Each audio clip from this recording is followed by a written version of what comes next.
How could mere mindfulness be deliciously subversive? What is the opposite of mindfulness? It's not mindlessness. It's concentration. Rigid and controlling. I've never met anybody who practiced concentration long term who was peaceful or joyful or loving or wise. But I've met many who were clever and cruel and deceitful and miserable.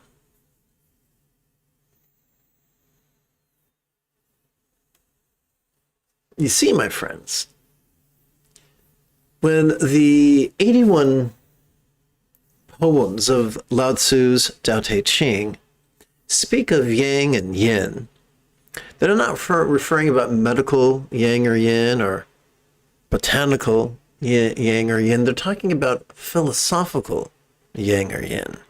And they're using yang as a metaphor of patriarchy, not literal patriarchy, but figurative patriarchy. It's not a question of the shape of one's genitalia, but the disposition of one's mind. And the type of patriarchy mentioned here, the type of yang, is being rigid, fearful, controlling, elitist, cryptic, competitive, and cruel. And that is where active concentration comes from.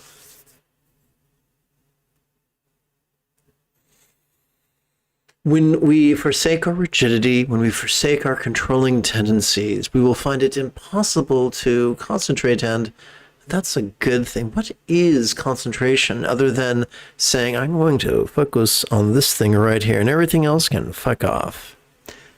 That's controlling. That's controlling our perception, and it has terrible repercussions.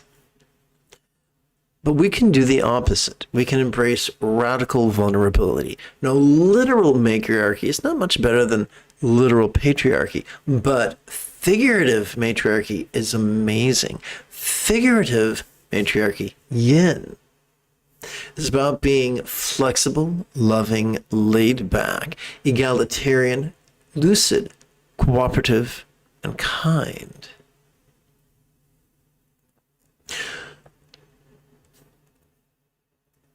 Let's put a finer point on it.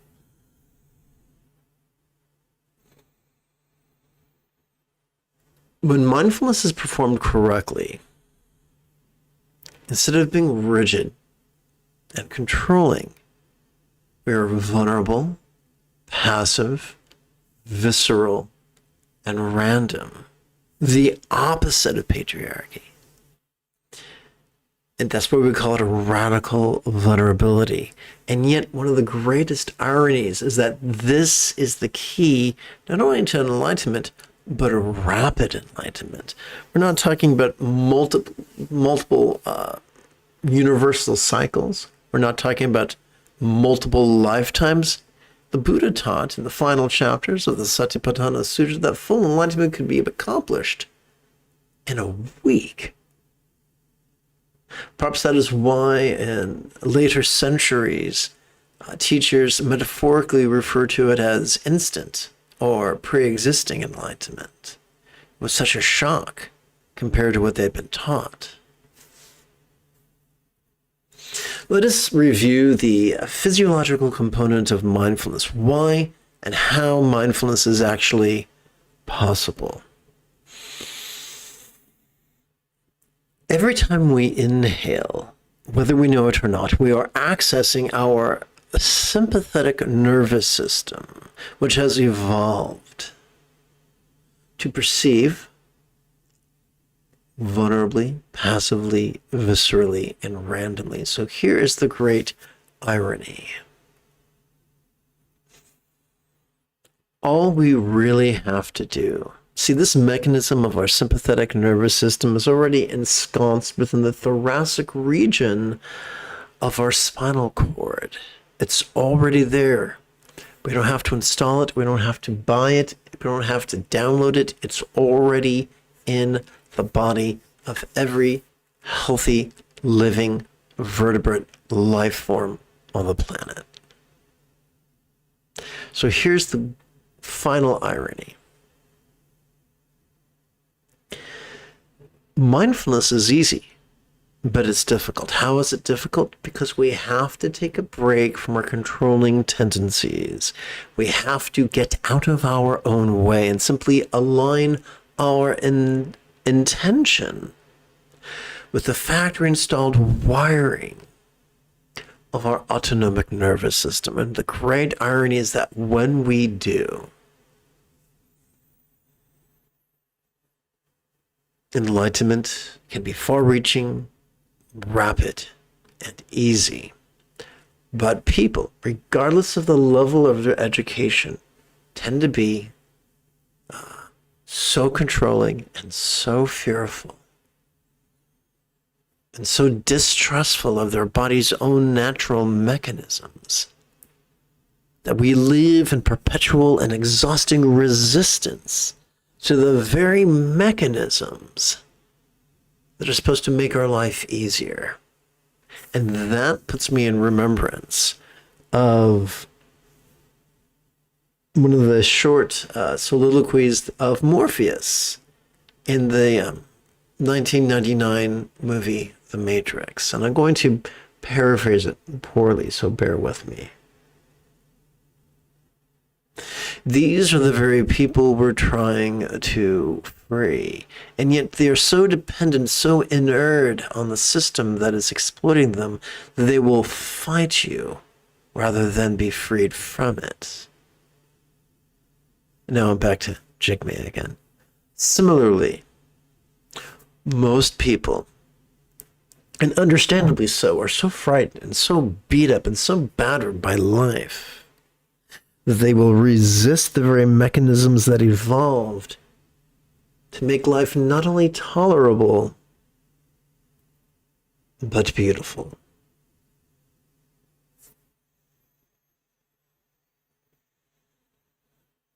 I look forward to entering the practice portion of this morning's live stream, and we will do so after approximately 40 seconds of housekeeping.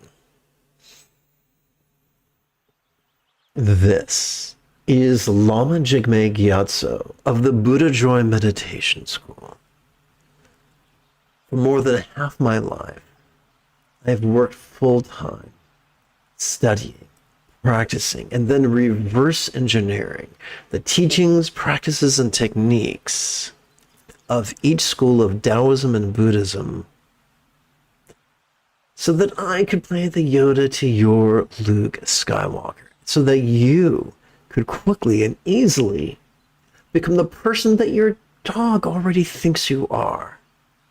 Welcome to Meditate Like a Jedi, which is made possible due to the generosity of viewers just like you.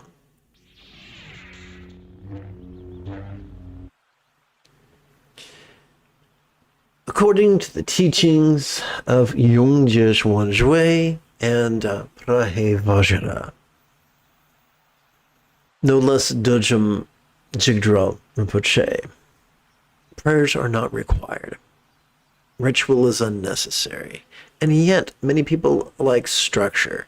Many sprinters like a starter's pistol and anticipate a finish line, a finish wire. Therefore, I'd like to start and end each meditation session with a brief, loving chant. This is not intended to be a prayer to a real or imagined celestial entity, but merely a way of using rhythm and words to exercise our latent mechanisms of empathy. Is it necessary? No. Is it fun? A lot of people think so. Together. May all beings master the Tao of simplicity, patience, and compassion. May all beings master the Tao of simplicity, patience, and compassion. May all beings master the Tao of simplicity, patience, and compassion.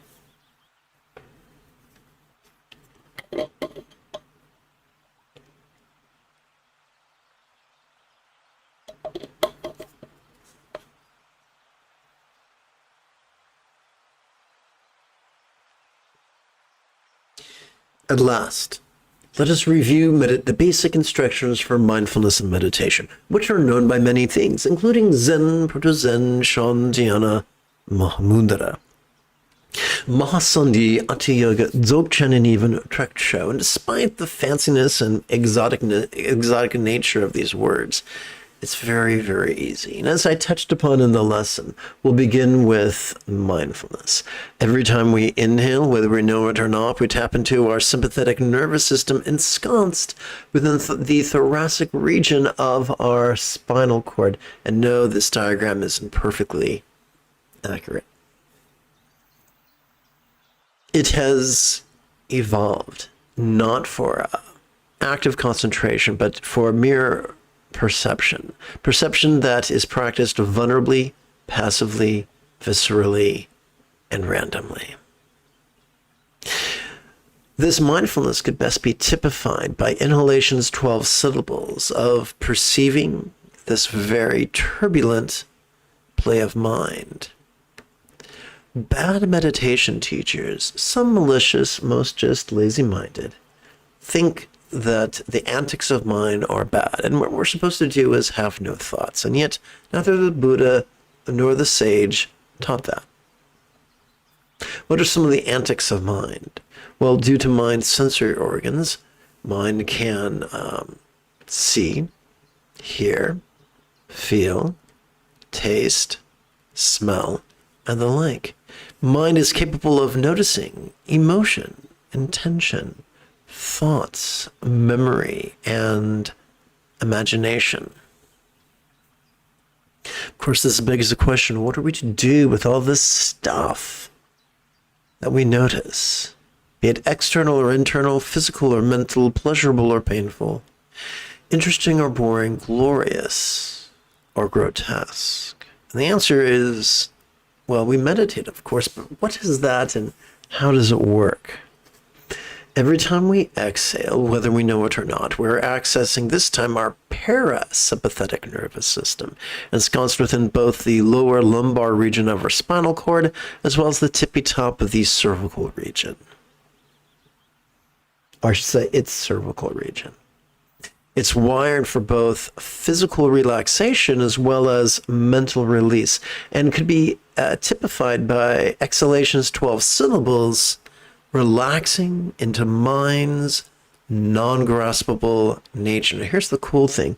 We do not have to believe that our mind is literally non-graspable, nor do we need to prove our mind is literally non-graspable. Back in the 4th grade, they should have taught us that not all statements are literal, many are figurative.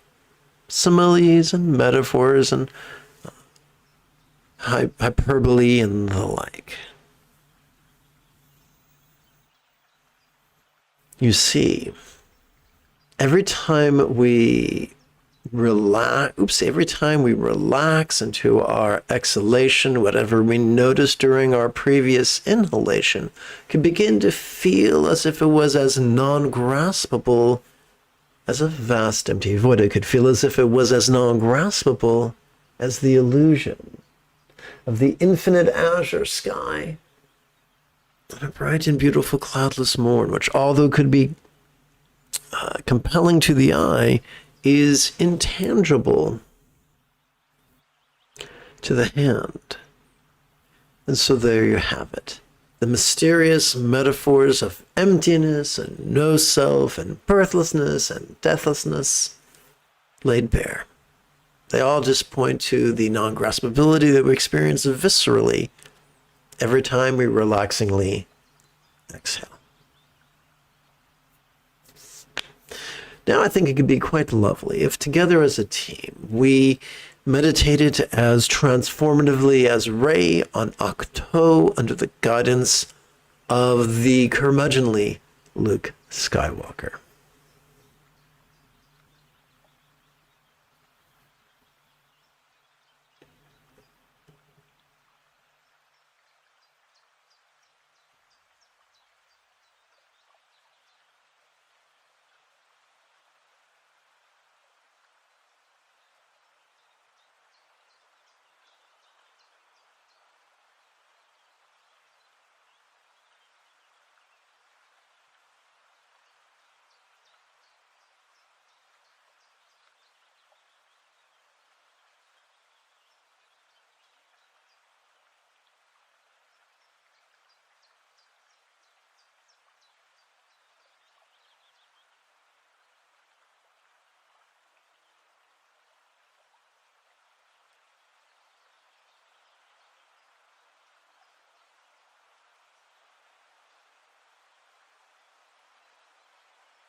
We can take off our first training wheel and transition from the 12-syllable exercise down to the more comfortable 3-syllable exercise. As we inhale, we could silently and mentally recite, "Notice this." And as we exhale, we could silently and mentally recite, "Relaxing."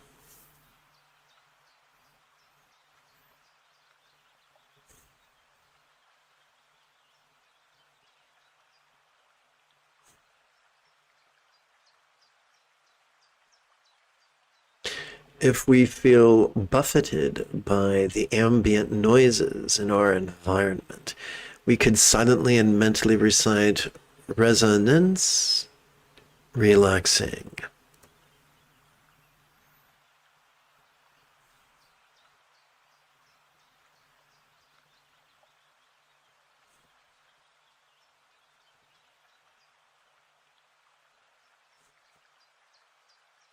If we feel that we have automatically tuned into our body's sensations, we could adjust our verbiage accordingly.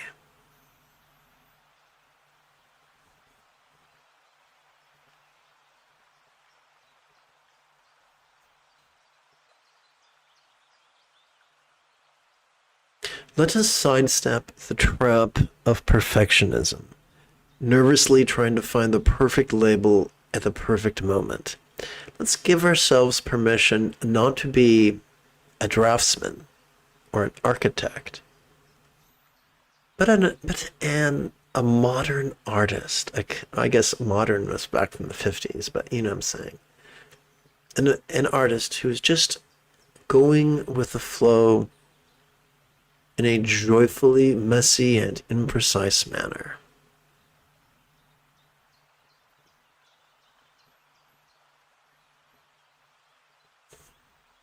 When our emotions come monocking, we could change our label accordingly.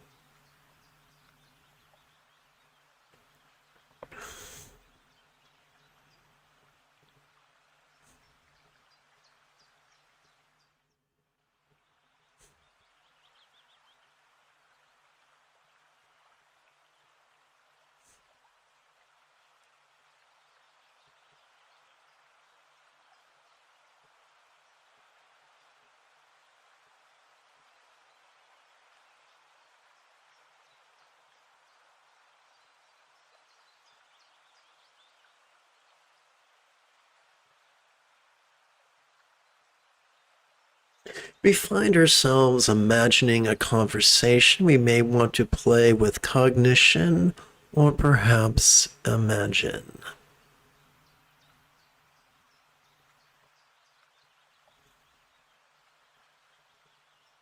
We always work with relaxing during the exhalation.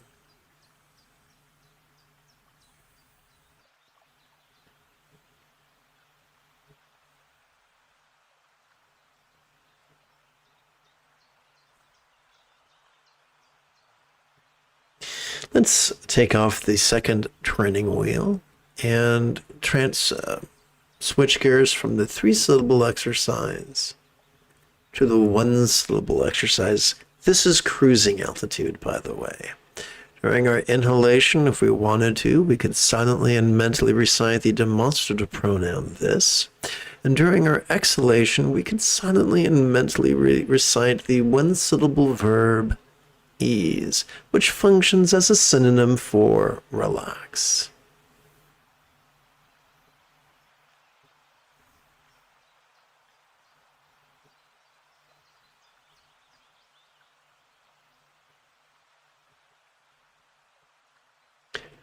Switching from 3 syllables to 1 syllable, we had to get creative. So our physical sensations we refer to as form, or emotional sensations we refer to as feel.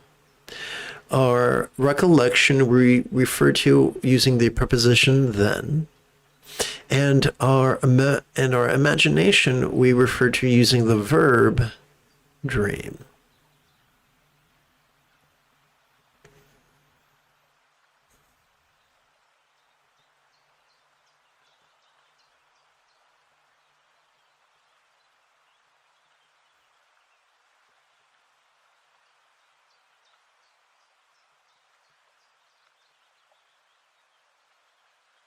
The litmus test of mindfulness and meditation is not an absence of thought. The litmus test occurs after we meditate, when we get up. The highest love is spontaneous and uncontrived. The more we experience love's centered spontaneity, as opposed to contrivance or scatteredness, the more we know we're heading in the right direction. And now you know everything you need to know to become a Buddha.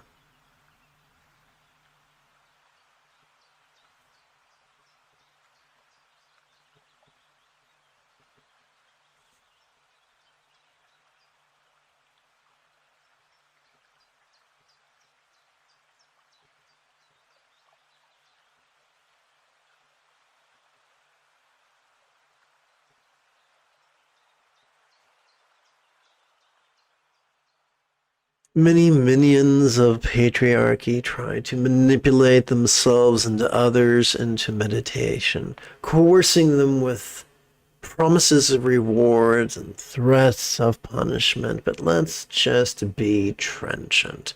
We're already wired for mindfulness and meditation.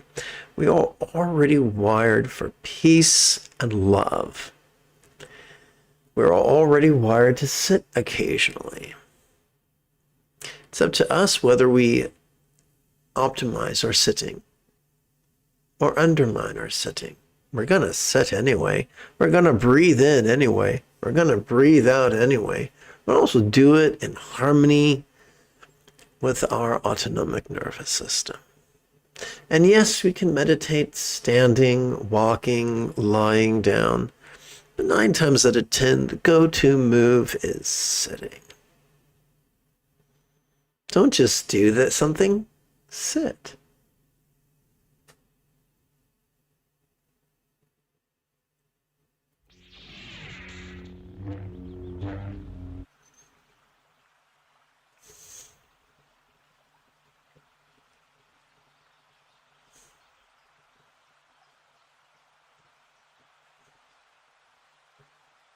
At this point, I am less your safari guide and more your spiritual sommelier, a glorified waiter, if you will.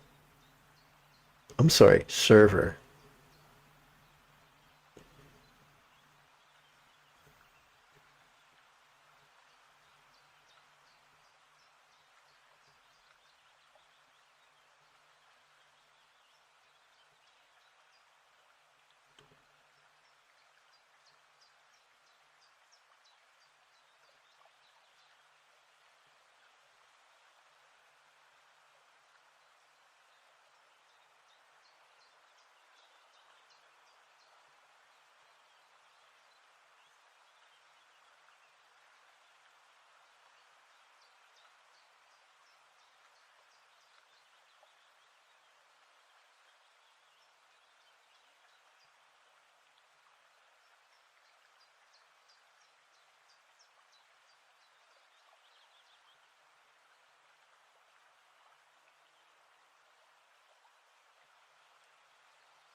I think it could be quite lovely if together as a team we chanted the 49th chapter of the Tao Te Ching. I'm sorry, 49th poem of the Tao Te Ching.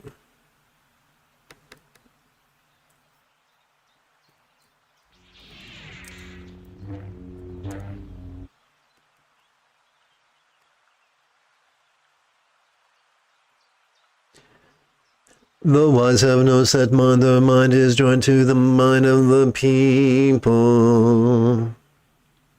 Behold the absence of aloofness. To the good they are good, to the bad they are good, until they are good. Free of favoritism, a sage is good to all, and others entrain up to them.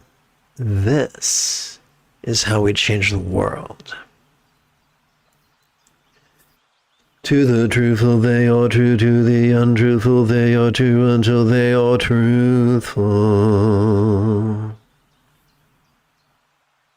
Free of favoritism, the sage is honest to all, and others entrain up to them. This is how we change the world. The wise live in the world and unite with it. Their mind works in harmony with the world. With their very great rapport, their kindness stands in contrast to the world without alienating it.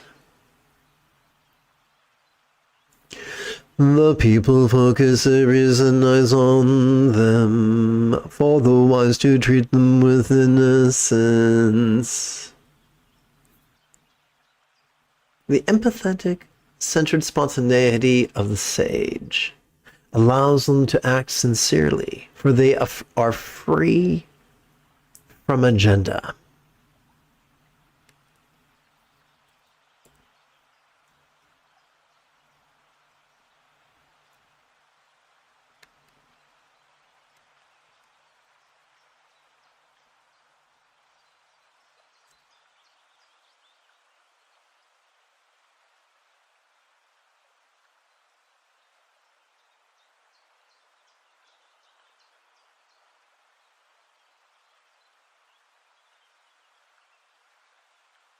And get back to it.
To exist is to live, to go back is to die.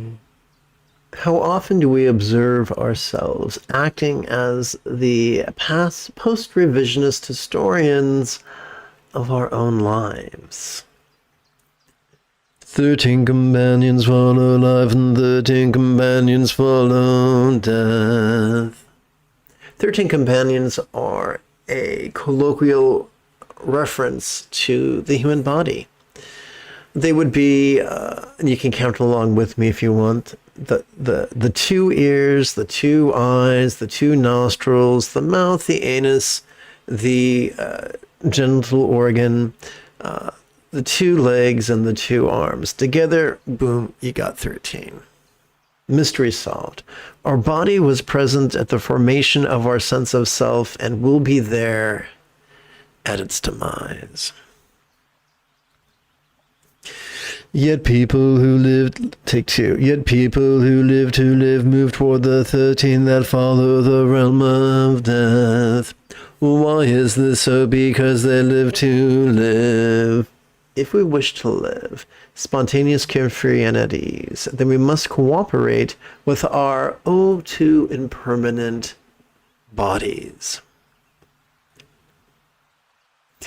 It is said that those skillful in guarding life enter a battle without take 2.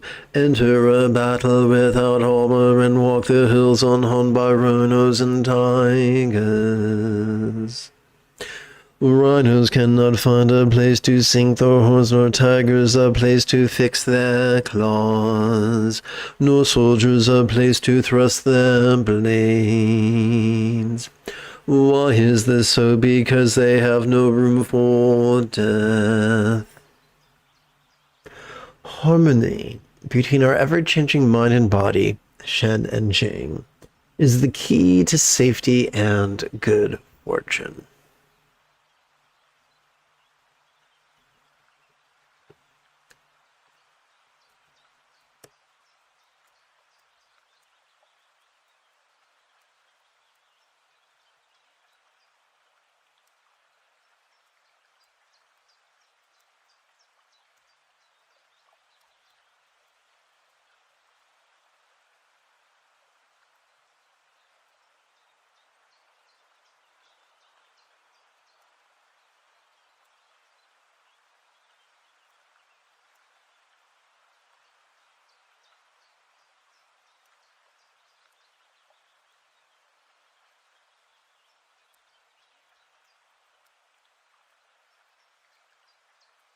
The source of this harmony is love-centered spontaneity accessed through our therapeutic practice of mindfulness and meditation. The screen's going to go nuts. I'll tend to it in a moment.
The Tao gives life, and that which is beneficial nourishes. Matter shapes and function perfect.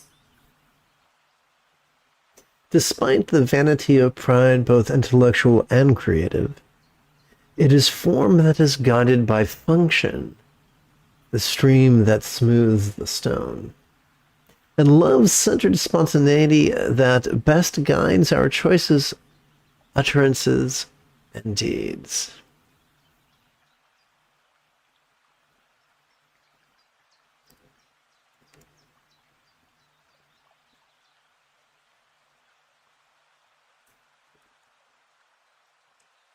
Hence all things honor the Tao and esteem that which is beneficial. To honor the Tao and esteem that which is beneficial. Are not decreed but arise spontaneously. Not contrived, but spontaneous. For the Tao gives life and nourishes, raises up and nurtures, completes and ripens, sustains and protects. Yet in giving life she does not possess. She acts without claiming, rises up without controlling. This is called the beneficial darkness.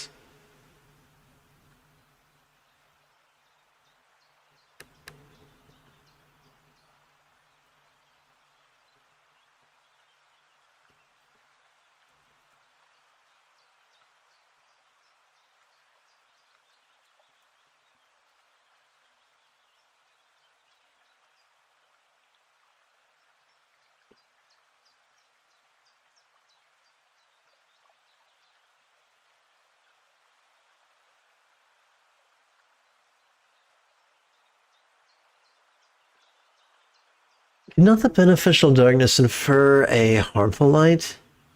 In the philosophical Taoism of Lao Tzu, light represents Yang's tendencies to be rigid, fearful, controlling, elitist, cryptic, competitive, and cruel, whereas dark represents Yin's tendencies to be flexible, loving, laid back, egalitarian, lucid, cooperative, and kind. May we therefore forsake the former and embrace the latter. And once again, the screen is going to go nuts for a minute or two, for a few seconds. Bear with me.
The world has a beginning, called the world's mother.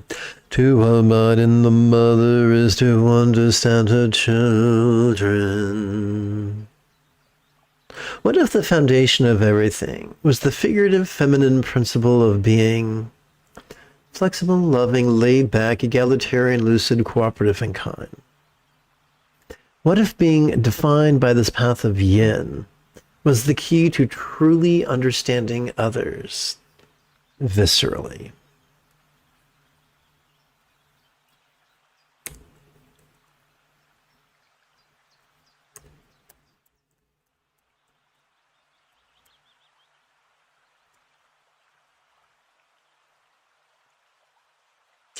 If you understand her children and hold to the mother, you live without peril. If we wish to live without peril, we'll lovingly go with the flow. Close your mouth, block your senses, and live without trouble to the end of your days.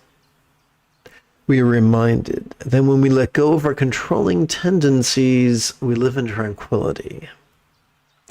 Open your mouth, meddle in things, and live without hope to the end of your days. We are reminded that when we indulge our controlling impulses, we live in turmoil. To see the small is to be illuminated. To protect the tender is to be strong.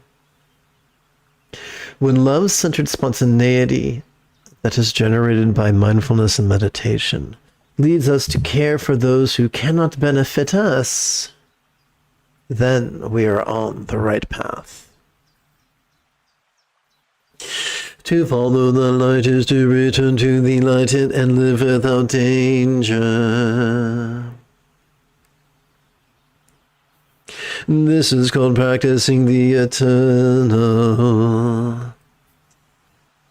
Noticing vulnerably, passively, viscerally, and randomly during mindfulness's each inhalation, and relaxing as well as releasing during meditation's each exhalation, is the path to mastering love-centered spontaneity.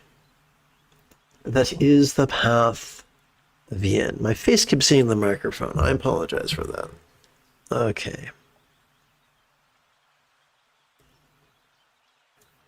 And again, the screen's going to go nuts for a minute or two.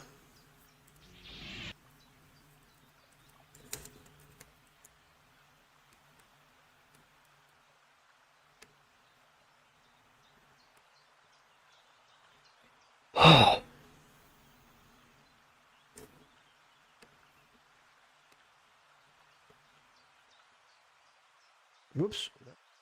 Better.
Let us seal our practice with a bit of the old chanting.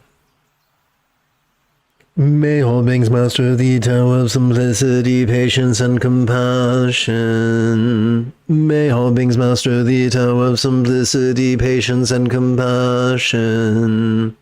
May all beings master the Tao of simplicity, patience, and compassion.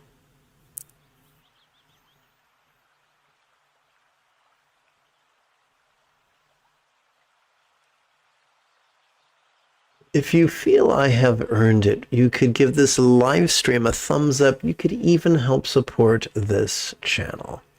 In approximately 10 and a quarter hours, I would very much like to return to lead today's evening meditation class and group practice. And if you are as geeky as me, this is the way.